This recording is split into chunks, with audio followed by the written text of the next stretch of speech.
పెండింగ్లు ఉన్నాయి. ఆ పెండింగ్ సమస్యల పరిష్కారం అయితే ఆ గ్రామానికి ఆ ఊరు ప్రజలకు ఎలాంటి ఉపయోగం ఉంటుంది అనేటువంటి రిపోర్టు మీ ద్వారా తీసుకొని దానికి కావలసినటువంటి నిధులు కానీ కావలసినటువంటి పరిష్కార మార్గాల్ని కానీ ప్రభుత్వం వైపు నుంచి చూపించాలి. ఇట్లా పారదర్శకంగా పనిచేయాలనేటువంటి ఒక సంకల్పంతో ముఖ్యమంత్రి గారు ఈ 99 రోజుల ప్రణాళికని మన ముందుకు తీసుకురావటం జరిగింది.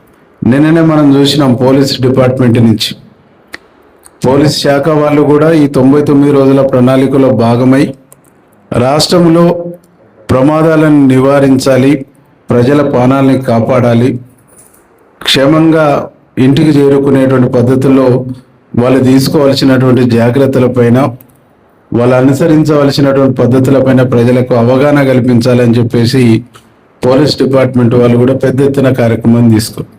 అంటే ఒక కుటుంబంలో ఒక వ్యక్తి ప్రమాదానికి గురి అయితే ఆ కుటుంబం మొత్తం వీధిలో పడేటువంటి ఒక పరిస్థితి లేదు. ప్రమాదంలో అవిటి వాళ్ళైతే బతికినంత కాలం బాధపడుతూ కుటుంబం బాధపడుతూ తను బాధపడుతూ బతకవలసినటువంటి ఒక పరిస్థితి. ఇట్లా అనేక అంశాల్ని ఈ రాష్ట్ర ప్రభుత్వం గౌరవ ముఖ్యమంత్రి గారు ఒక దూరదృష్టితోని ముందుకు పోతుండనేటువంటి ఒక విషయాన్ని మీ అందరూ కూడా గుర్తు చేస్తూ మీ డిపార్ట్మెంట్లలో మీరు పనిచేస్తున్నటువంటి గ్రామాలలో మీరు పనిచేస్తున్నటువంటి రంగాలలో ప్రభుత్వం యొక్క కాన్సెప్ట్ని, ప్రభుత్వం యొక్క ఆలోచనలని, ప్రభుత్వం యొక్క విజన్ని ఇంప్లిమెంటేషన్ చేయడంతో పాటు దాంట్లో ఒక అద్భుతమైనటువంటి ప్రగతిని సాధించే దిశగా మీరు ప్రణాళికలు రూపొందించుకొని ముందుకు పోవాలని చెప్పేసి మీ అందరికి కూడా విజ్ఞప్తి చేస్తాం. అట్లా ముందుకు పోతున్నటువంటి క్రమంలో అక్కడ నీడ్స్ ఏమున్నాయో ఇక్కడ సిఓ గారు ఉన్నారు, మేమున్నాము, ఎంపీడీఓ గారు ఉండు, ఎంఆర్ఓ గారు ఉండు, మండల అధికారులందరూ కూడా ఉన్నారు.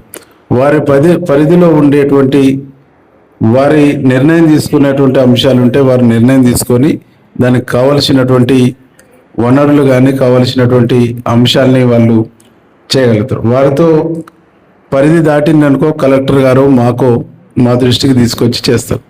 అయితే ఫస్ట్గా ఒక ప్రజాప్రతినిధికైనా ఒక అధికారికైనా రెస్పాన్సిబిలిటీ అనేటువంటిది చాలా ముఖ్యం.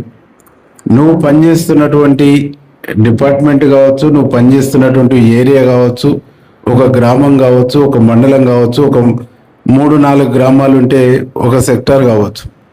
ఇక్కడ నా డిపార్ట్మెంట్ ద్వారా ఈ గ్రామ ప్రజలకు, ఈ ప్రాంత ప్రజలకు నేను ఏం చేయగలుగుతాను, నా డిపార్ట్మెంట్లో ఉండేటువంటి ప్రజలకు చేయగలిగినటువంటి ప్రజలకు చేసేటువంటి అంశాలు ఏంటి అనేటువంటిది మనం అధ్యయనం చేసి స్టడీ చేసి ముందుకు పోతే ఆ ప్రాంతంలో మనము గొప్పగా పేరు తెచ్చాం. గతంలో మనం చూసిన ఉపాధ్యాయులు